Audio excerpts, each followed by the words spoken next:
Assalamualaikum warahmatullahi wabarakatuh. Selamat pagi semua. Kami dari kelompok 3 ingin mempresentasikan hasil kerja turun lapangan kami, yaitu analisis dampak pengerukan bukit di Jalan Tuku Ciditiro atau yang biasa disebut Puncak Bukit Keru. Kelompok 3 ini beranggotakan saya sendiri, Kustari Sanatania Zita, kemudian ada Cahaya Mahadi Putri, Noren Cahaili, Nanda Emalia, Dinda Tiara Putri, Endi Muhammad Akbar, dan juga Reka Aldilana. Analisis yang kami lakukan yaitu kami turun langsung ke area proyek, yaitu di Jalan Tuku Ciditiro, dan juga kami mewawancarai beberapa pekerja yang ada di area pengerukan bukit ini, area proyek ini, dan juga keamanan yaitu satpam yang biasa menjaga di area proyek ini. Kemudian kami juga melakukan wawancara kepada warga-warga lokal atau masyarakat yang mungkin terkena dampak langsung dari pengerukan bukit ini. Kemudian kami juga mengolah data yang kami temukan di internet, seperti dampak pengerukan bukit yang terjadi di daerah lain atau dampak-dampak apa saja yang memungkinkan terjadi bila dampak pengerukan bukit ini tidak dilakukan secara maksimal dan juga tidak diawasi dengan baik. Kemudian kami juga meng-compare dengan hukum yang ada terkait legalisasi dan juga keamanan serta kesehatan yang mungkin terdampak kepada lingkungan dan juga masyarakat yang ada di sekitar pengerukan bukit ini. Kemudian mengenai latar belakang, tujuan data yang ada di internet, fakta lapangan, kemudian solusi dan saran dan juga kesimpulan akan dijelaskan langsung oleh rekan-rekan saya.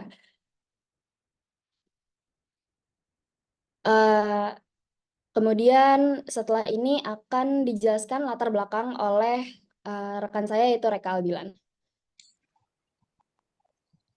Baik, kita akan masuk ke latar belakang. Tentunya kita harus tahu apa itu pengerukan bukit ya. Eh, Pengerukan bukit yang sering kali dilakukan untuk keperluan pembangunan infrastruktur, pertambangan, ataupun perluasan lahan pertanian telah menjadi isu lingkungan yang semakin mendesak di banyak wilayah. Aktivitas ini melibatkan pemindahan sejumlah besar tanah dan batuan dari lereng bukit yang pada akhirnya menyebabkan perubahan drastis pada topografi dan ekosistem lokal. Salah satu dampak yang paling mencolok dari pengerukan bukit adalah kerusakan ekosistem alami. Bukit-bukit ini menjadi target pengerukan biasanya menjadi habitat bagi spesies flora dan fauna. Kehilangan kehilangan vegetasi akibat pengerukan mengakibatkan hilangnya habitat bagi banyak spesies. Beberapa di antaranya mungkin terancam punah. Selain itu, vegetasi pada bukit memainkan peran penting dalam stabilisasi tanah dan pencegahan erosi. Ketika vegetasi ini dihilangkan, tanah menjadi lebih rentan terhadap erosi, yang pada gilirannya dapat menyebabkan tanah longsor, terutama pada musim hujan. Fenomena ini tidak hanya merusak lahan di sekitar bukit, tetapi juga membahayakan infrastruktur dan pemukiman yang berada di lereng atau kaki bukit. Oke. Dampak lingkungan dari pengerukan bukit juga meluas ke masalah perubahan iklim. Tanah vegetasi yang menyimpan banyak karbon dalam jumlah signifikan, ketika tanah terganggu dan vegetasi ditebang, karbon yang tersimpan dilepaskan ke atmosfer, berkontribusi pada peningkatan emisi gas rumah kaca. Dalam skala besar, aktivitas ini dapat mempercepat laju perubahan iklim yang berdampak negatif secara global. Oleh karena itu, latar belakang penelitian ini berfokus pada urgensi memahami dampak pengerukan bukit terhadap lingkungan dan masyarakat. Oke, untuk topik berikutnya mungkin akan dilanjutkan oleh rekan saya. Hmm, ya. Hmm, Adapun tujuan penelitian kami tentang pengerukan bukit dapat mencakup berbagai aspek yang bertujuan untuk memahami dan mengelola dampak dari aktivitas tersebut. Yang pertama adalah kami mengidentifikasi dampak lingkungan, yaitu evaluasi kerusakan ekosistem. Kami menilai sejauh mana pengerukan bukit menyebabkan kerusakan pada flora dan fauna lokal, termasuk hilangnya habitat dan keanekaragaman hayati. Yang kedua, analisis erosi dan longsor. Kami mempelajari dampak erosi serta tanah longsor.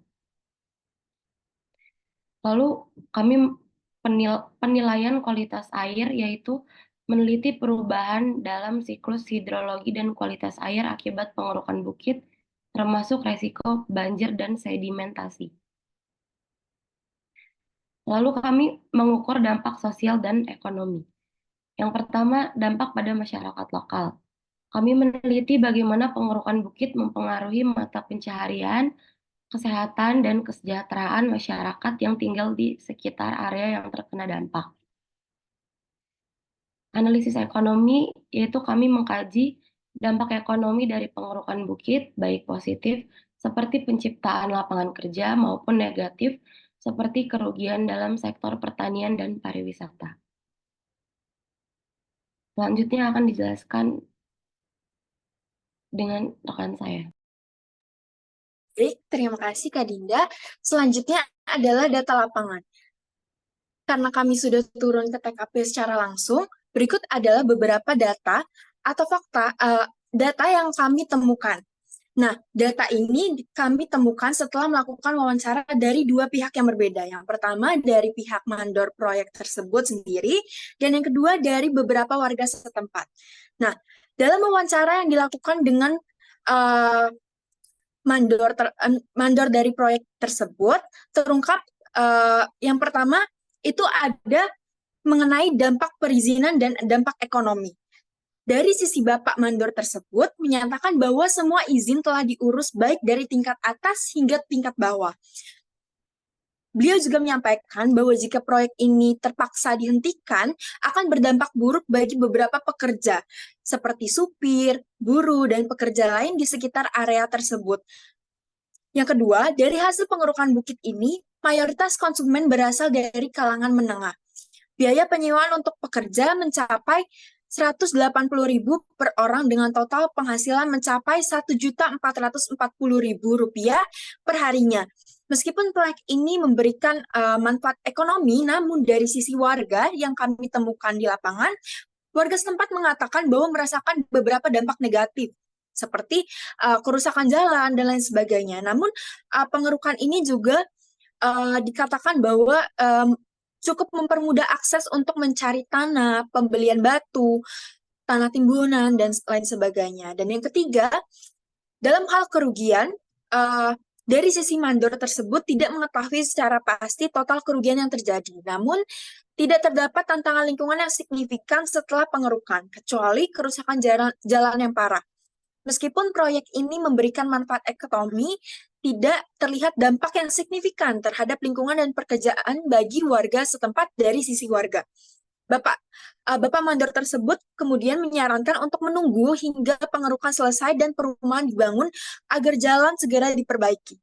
Terdapat perbedaan pendapat terkait lama pengerukan dan perizinan antara Bapak mandor dan pihak warga setempat, serta adanya pelanggaran aturan lingkungan seperti belum mendapatkan izin dari AMDAL dan ketidakpatuhan terhadap prosedur keselamatan kerja. Artinya, dari data lapangan yang kami temukan dan hasil wawancara yang kami lakukan, terdapat beberapa hal yang datanya dibuat-buat oleh pihak tertentu.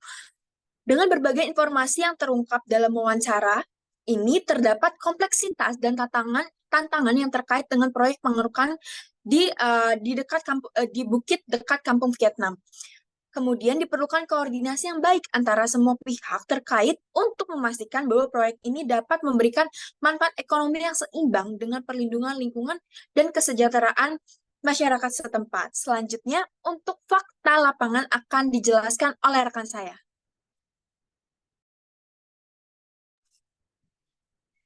Baik, selanjutnya fakta lapangan. Jadi setelah kita melakukan survei, itu kami menemukan fakta lapangan di daerah pengerukan bukit. Yang pertama itu terjadinya kerusakan ekosistem. Penurunan vegetasi pada pengerukan bukit di Bandar Lampung menyebabkan hilangnya vegetasi alami yang berperan penting dalam stabilisasi tanah dan mencegah erosi.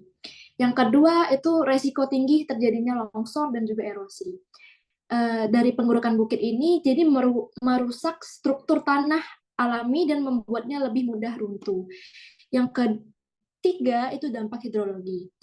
Pengerukan bukit mengubah pola aliran air, meningkatkan resiko banjir di daerah hilir dan juga banyak masyarakat itu terkena air yang tidak bersih, sulit mendapatkan air yang bersih. Yang keempat itu ada perubahan iklim lokal. Pelepasan karbon pada pengukuran bukit menyebabkan pelepasan karbon yang terperangkap dalam tanah dan vegetasi ke atmosfer, yang berkontribusi terhadap peningkatan emisi gas rumah kaca. Yang terakhir ada dampak sosial dan ekonomi. Jadi karena ada kerusakan pengurukan bukit ini, kerusakan infrastruktur akibat tanah longsor dan banjir menyebabkan kerugian ekonomi yang besar bagi pemerintah maupun masyarakat setempat. Jadi respon masyarakat dan kebijakan masyarakat setempat mulai menyadari dampak negatif dari pengurukan bukit. Dan beberapa kelompok lebih mengambil inisiatif untuk melakukan reboisasi dan upaya konversasi lainnya. Selanjutnya akan dijelaskan oleh teman saya.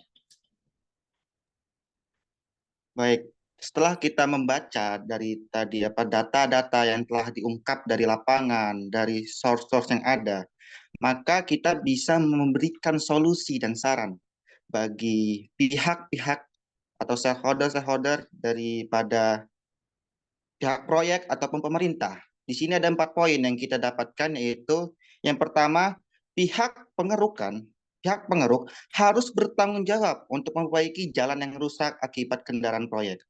Pengelola proyek memiliki tanggung jawab untuk memperbaiki jalan yang rusak akibat kendaraan berat proyek yang melintasi jalan untuk menguruk bukit. Hal ini sesuai dengan prinsip tanggung jawab sosial dan lingkungan perusahaan yang memerlukan bahwa aktivitas perusahaan tidak hanya memperhitungkan keuntungan material atau ekonomi semata, tetapi juga dampak lingkungan dan sosial yang dihasilkan. Kendaraan berat yang digunakan dalam proyek pengerukan ini dapat menyebabkan kerusakan serius pada jalan. Seperti yang didapatkan di lapangan, bahwasanya jalan di sana sangat rusak. Apalagi kalau kita melihat dari kendaraan-kendaraan yang begitu besar dengan kualitas jalan yang tidak cukup baik, hal ini seharusnya menjadi tanggung jawab pihak pengeruk untuk memperbaikinya. Selain itu, jika kerusakan jalan tidak dapat dihindari, dan memang tidak dapat dihindari, sudah terjadi, pengelola proyek harus bertanggung jawab untuk memperbaiki kerusakan. Ini dapat mencakup perbaikan langsung atau kompensasi kepada pihak yang bertanggung jawab dalam pemeliharaan jalan, dalam hal ini pemerintah. Selanjutnya itu pihak proyek ya harus memperhatikan kesehatan dan kebersihan lingkungan sebagai bentuk tanggung jawab terhadap masyarakat. Ada beberapa poin dalam poin ini, sub-poinnya, yaitu pihak proyek harus memantau kualitas udara dan air, melakukan pemantauan secara teratur terhadap kualitas udara dan air di sekitar wilayah proyek untuk mengidentifikasi adanya polusi yang dapat membahayakan kesehatan. Jika ditemukan tingkat polusi yang tinggi, langkah-langkah mitigasi harus segera diambil. Selanjutnya ada pengendalian debu. Ya, menerapkan langkah-langkah pengendalian debu yang efektif seperti penyiraman air pada area yang terkena dampak debu atau penggunaan penahan debu seperti pembatas atau penghalang untuk mengurangi paparan debu bagi masyarakat di sekitar proyek. Juga edukasi terhadap masyarakat, kampanye, sosialisasi itu harus selalu digemborkan oleh proyek untuk mencegah hal-hal yang tidak diinginkan. Pelayanan kesehatan gratis atau subsidi sebagai tanggung jawab daripada pihak proyek terhadap hal-hal yang ditimbulkan dalam proyek ini dalam sektor kesehatan. Juga pemantauan kesehatan masyarakat, penyediaan sarana kesehatan darurat, konsultasi dengan pihak berwenang, penggunaan teknologi ramah lingkungan seharusnya menjadi hal yang diperhatikan. Selanjutnya, dalam poin 3, pihak proyek harus bertanggung jawab untuk memperbaiki lingkungan yang telah dirusak. Lingkungannya harus diperbaiki itu beberapa saran yang bisa kita berikan, yaitu rehabilitasi vegetasi. Pihak proyek dapat bertanggung jawab untuk merehabilitasi vegetasi yang telah rusak atau hilang akibat pengerukan bukit. Hal ini dapat dilakukan melalui penanaman kembali pohon-pohon dan tanaman yang sesuai dengan ekosistem asli wilayah tersebut. Selanjutnya, kompensasi penggantian habitat. Jika habitat hewan terganggu dan rusak akibat proyek, pihak proyek dapat memberikan kompensasi dengan cara membangun atau memelihara habitat baru di tempat yang lain. Selanjutnya adalah perlindungan habitat yang tersisa, ya. Jadi perbaikan dilakukan, pencegahan terus diutamakan. Konsultasi dengan ahli lingkungan, ya. Jadi pihak proyek itu harus tetap meminta saran dengan ahli-ahli lingkungan bagaimana seharusnya yang harus dilakukan untuk bentuk daripada responsibility, bentuk tanggung jawab pihak proyek terhadap lingkungan yang telah mereka rusak.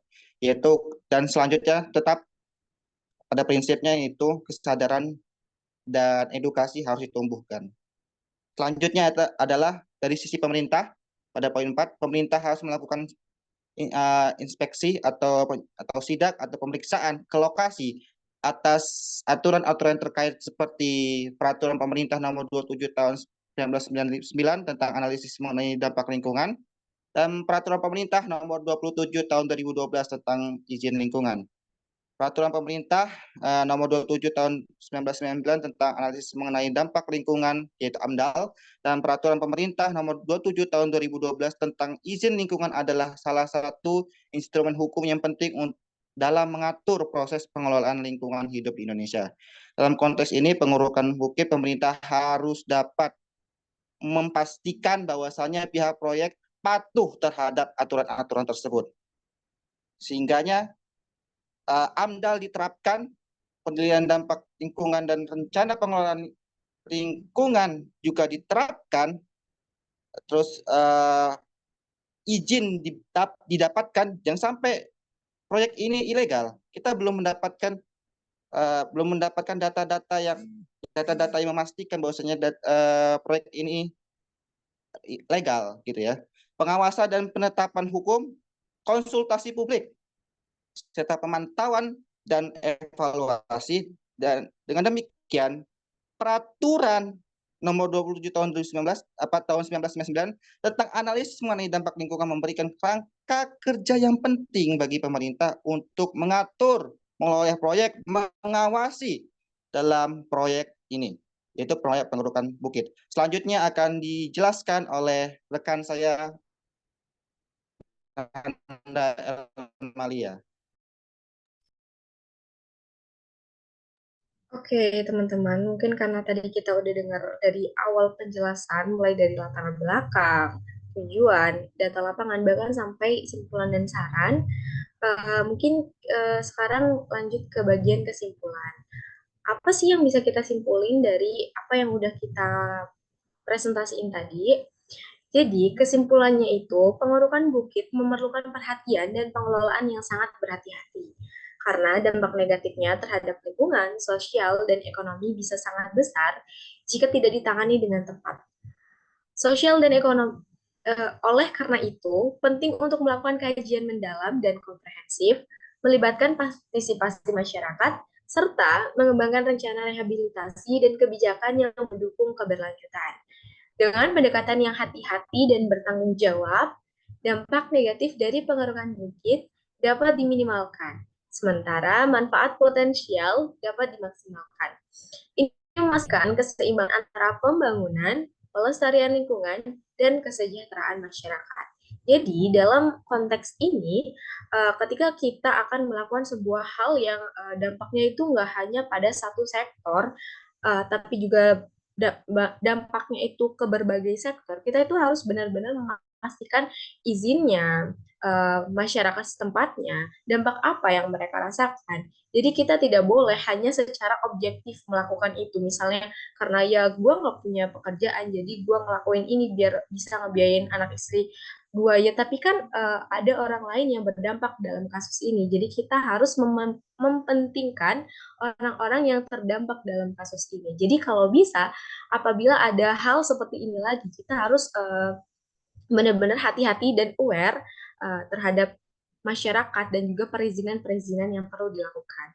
Mungkin sekian untuk kesimpulan. Aku balikin ke Zita.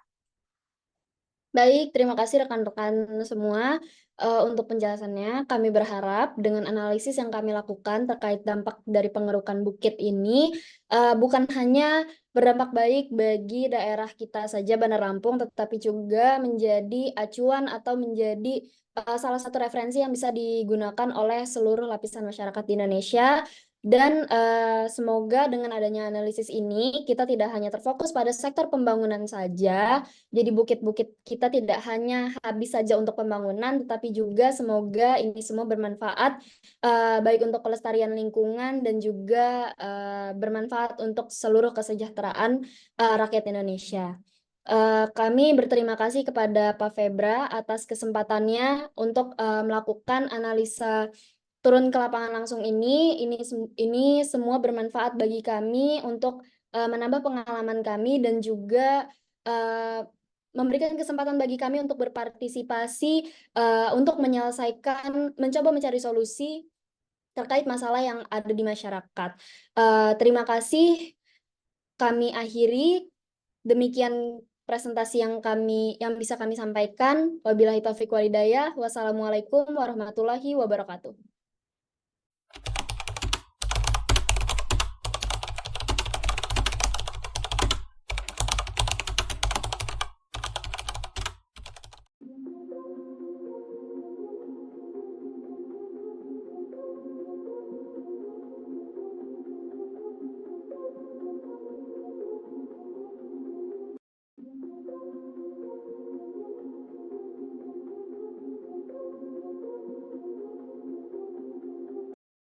Pengerukan bukit, apa yang terlintas dalam pikiran Barta?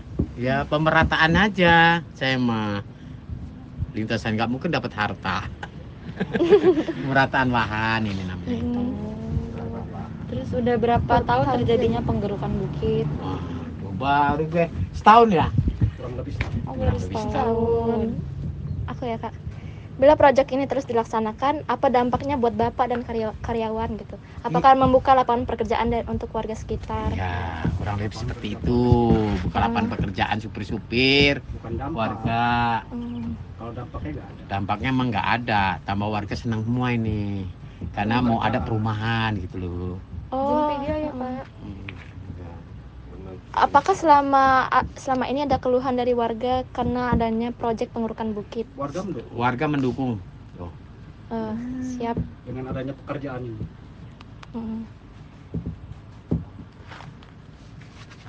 Kalau masalah izin udah ada belum Pak ini izin dari AMDAL? Selesai semua. Udah. Dari bawah sampai ke atas. Siap. Kalau misalnya proyek ini diberhentikan nih Pak, menurut Bapak dampak apa yang bakal dirasain? Apakah kehilangan lapangan pekerjaan Ya, atau salah satunya itu. Terus proyeknya nggak jalan lagi ya Pak bakal? Ya, supir-supir nggak ada penghasilan, tukang-tukang batu, buru-buru kecil lah, mati semua penghasilannya. Bukan orangnya loh. Iya. 6 tahunan lah, kurang lebihan. Udah 6 tahun ya Pak? Kurang lebih sih, Pengerukan bukit. kurang lebih ya antara gitulah. Kali ya lo kurang dikit, lebih dikit. Kalau menurut Bapak nih dampak positif sama negatif apa yang dirasakan setelah terjadinya pengerukan bukit?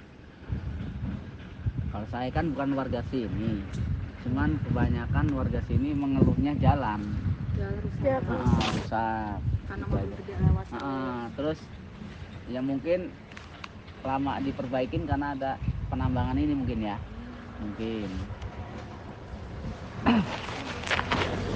Kalau dampak positifnya ada nggak Pak?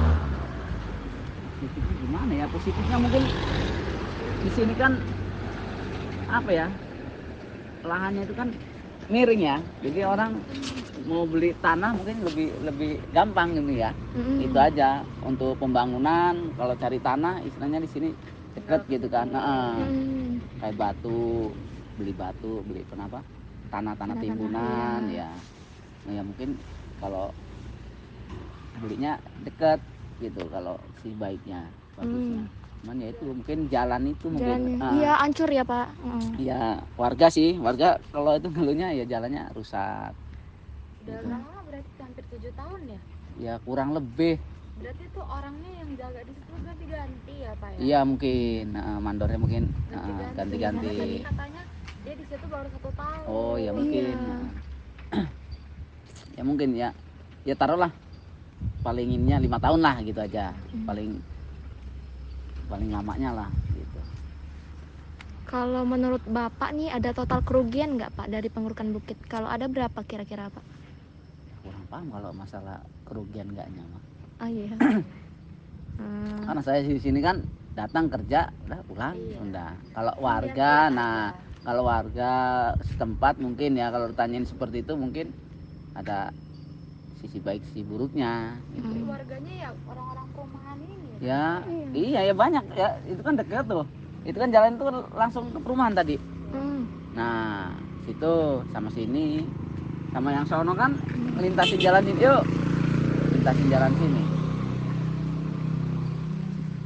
Kalau mau ke RT-nya sebelah sana. Iya, jauh. RT-nya. Setelah ada pengurukan bukit ini ada tantangan lingkungan nggak Pak menurut Bapak? Maksudnya, kayak airnya tuh jadi susah dapat air bersih atau tanah yang tidak rata gitu Pak? Kalau air sih emang di sini gimana ya? Perumahan jadi cuma satu sumur aja sih. Kalau sumur ya alhamdulillah aman-aman aja sih. Cuma jalan ini jalan aja sih. Terus jalan juga ya namanya air hujan adanya di jalan rusak juga jalannya. Sebab bingung sih kalau yang jelas tuh yang warganya lah, warga setempat yang merasakan ini benar. Kalau saya kan cuman sekilas saja lewat sini. Udah berapa tahun Pak kerja di sini? Mau 3 tahun ini. 3 tahun. Menurut Bapak nih lapangan pengurukan bukit ini membuka lapangan pekerjaan nggak untuk warga setempat? Kayak warga-warga jadi kerja tuh di pengurukan bukit, warga-warga komplek ini atau gimana Pak? Nggak ada yang kerja ya Pak? Kalau untuk kerjaan ya kerjaan mah istilahnya situ ya yang kerja cuman driver itu aja sama mandornya kayaknya. Itu dari warga sini ya Pak? Enggak. Kalau itu kurang paham saya kalau yang kerja. Menurut Bapak ada solusi nggak untuk solusi apa yang baik dari pengurukan bukit untuk kedepannya gitu? Ya mungkin kalau selesai bukit ini mungkin jalan ini bagus. Iya. Itu. Makanya warga sini nunggu jadi perumahan otomatisnya. Jadi ini selesai makanya warga sini ya itu paling nunggu gunung ini selesai jadi perumahan, jalan ini dibagusin, udah gitu aja. Lama ini makanya. Iya. Ini kan nanti dibangun nih. Ya 5 tahun kurang lebih. Jadi kurang lebih 5 tahunan. Bisa lebih. Iya. Bisa lebih 5 tahunan. 5 tahun lebih nih Mas. Iya. Ya bisa lebih 5 tahun itu.